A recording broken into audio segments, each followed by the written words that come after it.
not hard for me after not going to a playoff game or not going to an NFC championship game or not going to a Super Bowl. It's real hard for me to feel the pain. You spent 30 years, grew up in this game, never had a chance to head coach, and have got some of the finest, highest paid athletes in the world to step out here and go to war with. I'm excited about that, and I'm proud that he's getting this opportunity. He deserves it, in my mind. It became very clear to me that he would deserve it. What I'm trying to say, Tim, man, that makes me go here this year. That makes me feel good. I had no problem at all in the spring being excited about coming to training camp and thinking about it all. Do you think I really dwelled? How much do you think I dwelled on Emmett going in and being the most valuable player over in the Super Bowl when he was? How much do you think I dwelled on that, or not the Super Bowl, but the player that he was and when we played at Atlanta? How much time did I'm thinking about that because I just watched an episode on that, going back that far. But I'm not doing that to get over there and live in the past. If anything, everybody in this room should know that I've got to live more in today than I've ever had to, because that old time's running out. And that's just a fact. That's just what it is. So I'm living for now. You ask me how I rationalize it. That's exactly how I rationalize it. I know how lucky I am. I've looked forward to sitting here with you guys. You think, well, we've done this 15, 20 times in our lives. I'm going to tell you something. You could too. We could be anywhere we want to be, but our ass is sitting right here because we want to be. Because we want to be and be a part of it. Now, that's enough for me. And I have paid the price, personally. I don't have any problem justifying when somebody says, well, do it differently. Why don't you just watch it on TV? I don't have to. I paid too high a price in my mind for doing what I'm doing. And I'm ready to do it again. And I'm ready to walk up there and get that trophy if we could possibly get it. So that's a long-winded way of saying it doesn't daunt me at all to sit here. Face music. This isn't music. I'm glad to be here. And I know you know that I don't cut my throat every time somebody writes something bad about me. I know you know that. And so that's not an issue either. So I'm glad to see everybody. I'm glad to be everywhere. I'm excited about out here and what this camp could mean by and through what we've done. Have we done some things with our players and our personnel that could really give us a chance to shock the hell out of them and be better than most people think we're going to be this year? Absolutely we have, and it could happen. And that Dak go out here and light it up, and a lot of good things could happen with us, okay? That's exactly the rationale I used really last year when I made him the highest paid player in the NFL. And you don't think I didn't think about him getting hurt and not having him after doing that? That would be criminal had I not thought it out. Well, it happened. It happens. That kind of stuff happens. And get ready, you're going to get some knots when those kinds of things happen. We got a great chance to put together a team here this year that could be where we would like for it to be. I'm excited about that. Landman too, so I appreciate that. What? Yeah, it was good. Well, they didn't give me enough time on it. My best scene was when I was talking to, what's his name, laying up there in the bed. I said, the good news is that they say you're going to live. And so don't make me have to come up here and visit with my rubber glove and get you out of that bed. Now, they took that out, and I thought it was the best scene in the whole thing. Well, ladies and gentlemen, Tim Collishaw with the question of the day. We might need to pause and recover a bit from the compliment that you Thank you, offered. Tim. So thank you, Tim. Yeah. Yeah. Pat? I've got to follow that. Thanks, Tim. Pat Doney, NBC BFW. Brian, Speak up, yeah. you talked about wanting to have the best culture in all of pro sports, is what you said. The players were really excited about the energy in practice in the offseason. How do you maintain that through the dog days of training camp when we're here? And what do you think practices in the 5 here will feel like compared to what they've been like the last few years when you've been on the staff? I think the biggest thing for me, number one, I really do believe that practice is what's going to separate us from the rest of the league. The way we practice, like that's how important we believe that it is, and it's the energy and the way we start it from not just stretch with the music, but going through the bags and everything's being evaluated, everything's being graded. There's going to be a winner and a loser in every period that we have, and that kind of makes it fun. But it's the type of guys that we have. I'm an upbeat, positive person. That's my personality. I think I'll speak to what Jerry said. I feel blessed to be sitting in this chair. I'm excited about the guys that I get a chance to work with, both the players and the coaches. I think you look at the staff, having had a chance to work with the staff all spring, it's a dynamic staff. I think these guys know how to teach. They know how to demand. They get the best out of their players, but they've also learned to connect with their players on a higher level so you can have those real hard conversations and push them to the limits. When the days get hard and the practices get tough, that's where we need to excel. And I think we'll do that because of the culture and the connection, not just that we've set, but that the players have adopted, and they're excited about it. Anything quirky like the basketball stuff, or that you're planning on to try and keep competitiveness going through the meetings, or anything that you're willing to share with us? Yeah, always. I'm not going to share it with you guys because the players don't know what it is yet, but there'll be multiple sporting competitions that we'll be doing. Mike. Michael Coleman, KLTV, East Texas. You talked about your policy regarding Dak being over 30. On a younger player, the Marbion Overshown, his injury situation, what will your policy be regarding him?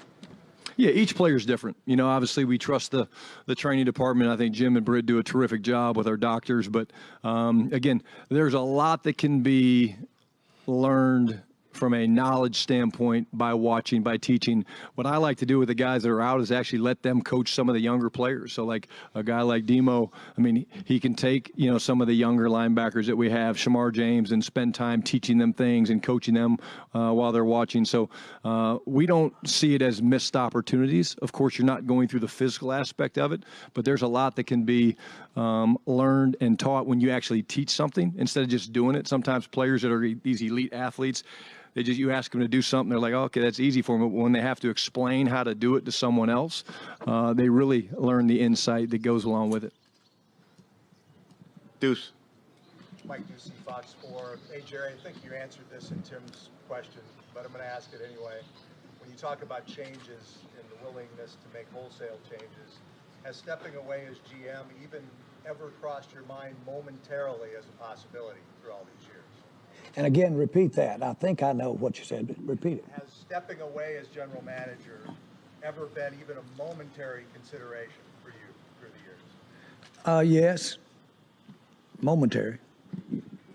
How long a moment? Now, we're getting down to it. Small fractions of seconds, I promise you that. Why did you talk yourself off that ledge? Well, I didn't have any trouble talking it off because those were obviously painful moments when I would be thinking like that. And I just, that's not why I'm here. That's not from my part, that's not what it's been about. And from that standpoint, and plus, what is such a misnomer, and I really want to emphasize this. Probably unlike most general managers. For instance, Mike, he's not here, so I talked about him when he was here and talked about him nicely and everything else. But Mike hadn't spent much time in the draft room when he was at Green Bay. That's not how I've operated as general manager of the Cowboys. I have Shotty, I have Steven right at this particular time. Hell, Tad might even be in there. But my point is, there is such a inclusion and discussions. And as you know, you see it, I'm in Senior Bowls, combines, all of that. All of that melds into a real good feeling about where we are, so that I'm not sitting up there throwing darts about a player, or I'm not sitting here logically addressing financially about whether to extend the contract going forward. But I have huge incentive to do it right. And so I ask these guys, to the no end, constantly, whether we're drafting a player, whether we're getting one in free agency. I mean, I'm covering it with them and going over detail about why not, why not, all the time. I don't know that I would put my inclusiveness of input with anybody in sport relative to the general manager duties. Being where I am, I have a good feel for risk and the tolerance for the risk, and so that's an advantage for me being there rather than somebody else there. There is no question that in sports, a general manager, if he is the one that can spend the money, if he's the one that can spend the money, and I emphasize that. But those guys can have bad runs of it, and then somebody else is there to take care of it when it's gone. There's not been any of that in 35 years here. There's not somebody else to have to take it on because it's a mess or something like that. That is a good governor of helping you make decisions. So I like it this way, but candidly, and if you watch this Netflix, you'll see, I gave every friggin' thing in my life and then exposed probably 2 or 3 times that to get to sit up here. And I did that when a lot of things weren't going right financially for a lot of things, sports, NFL, a lot of things. And I danced with that devil, and I've danced with it a few other times along the way.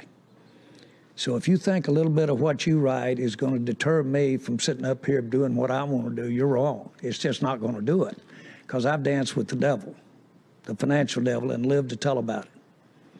And so that resolve is there with me as well.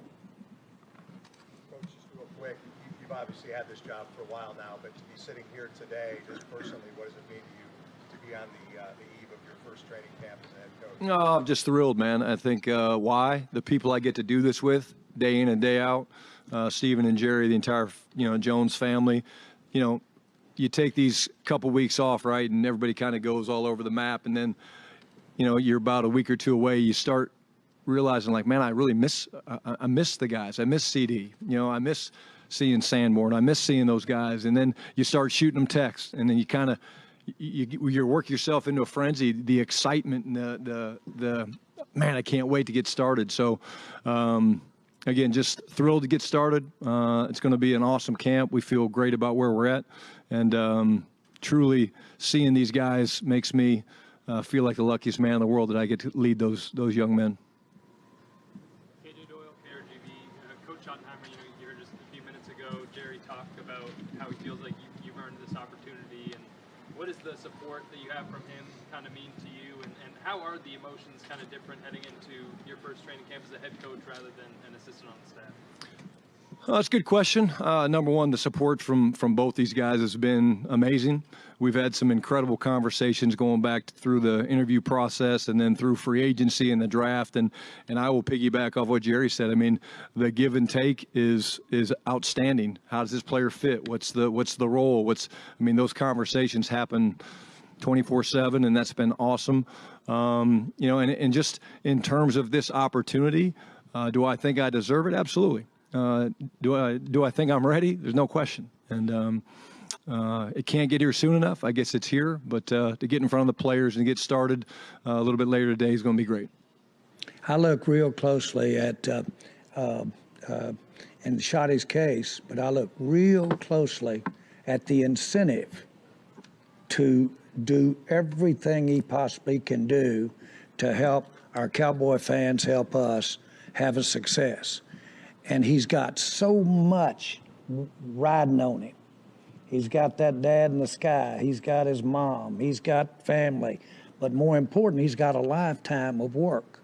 So when I go into anything, I want to know what they've got at risk or what they've got at stake. When Johnson and I got together, okay, I knew exactly what I had at stake, okay? When he came, we were probably 6 months before we ever did a contract on his salary. And he brought staff with him, because my point was that was an incentive for us to do everything we could. And we did reach out stuff. And by the way, unbelievable, this guy was sitting right there. And look, Jimmy told me one day, he said, you're a pain in the ass, but he said, I could work with Stephen for 20 years. And so the other thing I've got to remind everybody here is that from day one, this guy's been sitting there, and other family members that I have just like him. We have evolved to this particular point. So it's not just me, but it is we. And the other thing is that at the end of the day, I believe it is the best way to win a Super Bowl. I believe that. Jonah. Jonah Javad, WFAA. Quick two-parter. I guess I'll start with Jerry because Tim brought up Landman. Were you upset that you didn't get nominated for a guest appearance for an Emmy? I didn't know they'd had to vote. I'm teasing. I am teasing. No. No, not at all. Well, no. Let's be real clear about that right there, because I have no idea what qualifies you in that particular area. But I will say this, that it was a great pleasure to work with those guys that were there. And one of them, Billy Bob, he was raised about 30 miles from where I grew up in Arkansas. And his dad was a great coach, one of the greatest legendary baseball coaches ever. And he thought he was going to be a great baseball player. So you can imagine what our days were like. I spent about 6-7 hours doing that, believe it or not. And what we talked about baseball, and it was so funny. He said, I saw it wasn't going to work on the baseball thing, and I'd spent some time in the California leagues playing, and he said, I had another good guy that was a top director. And he said, you're too ugly, Billy Bob, to be a major actor. But he said, you could make one heck of a character actor. And he said, that's what you ought to be. And that's how he ended up going that way. But really good experience. And no, to be very candid with you, I didn't keep up with it and don't even know where those nominations are or what have you. I'm sure you'd have seen it if something like that had happened. And totally unrelated. Shotty, just your level of communication with Micah Parsons over the last 24 hours. I know you guys were trading calls or texts going back to minicamp and OTAs, but over the last maybe 24, 36 hours, what's that been like? No, it hasn't changed. I mean, he and I have been in communication just like I have with most of the guys, and I knew where he was this weekend and he was coming in.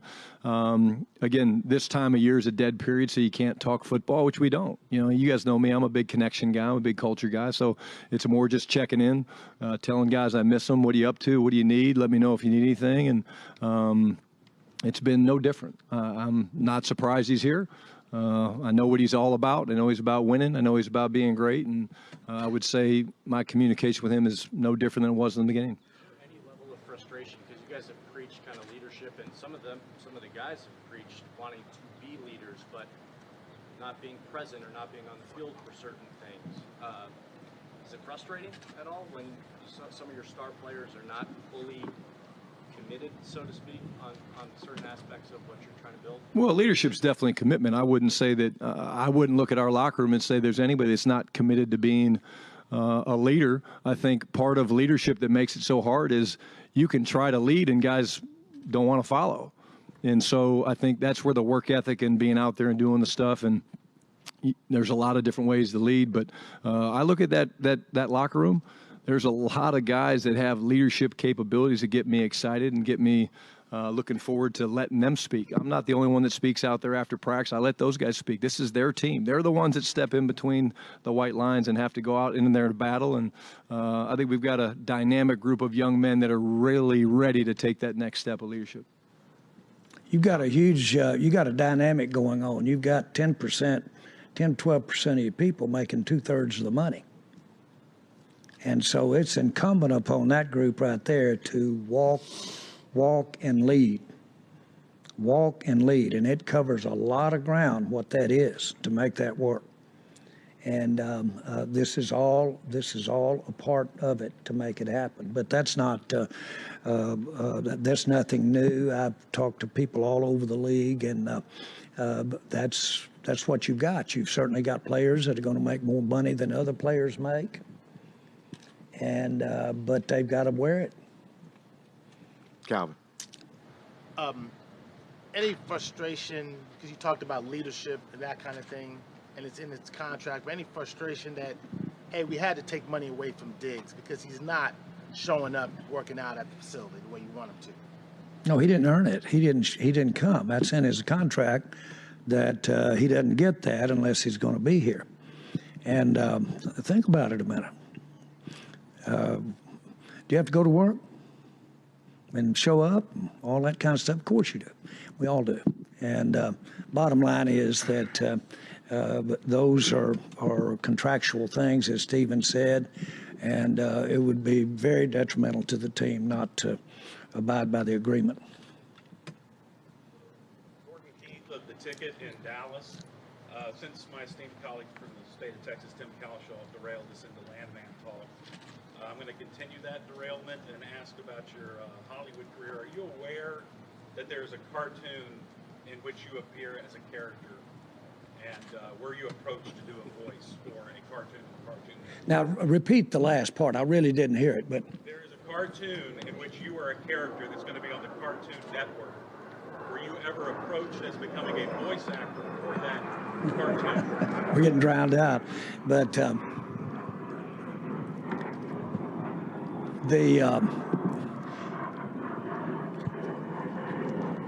gonna make sure this goes by. But listen, it's not new to me to show up in some caricature.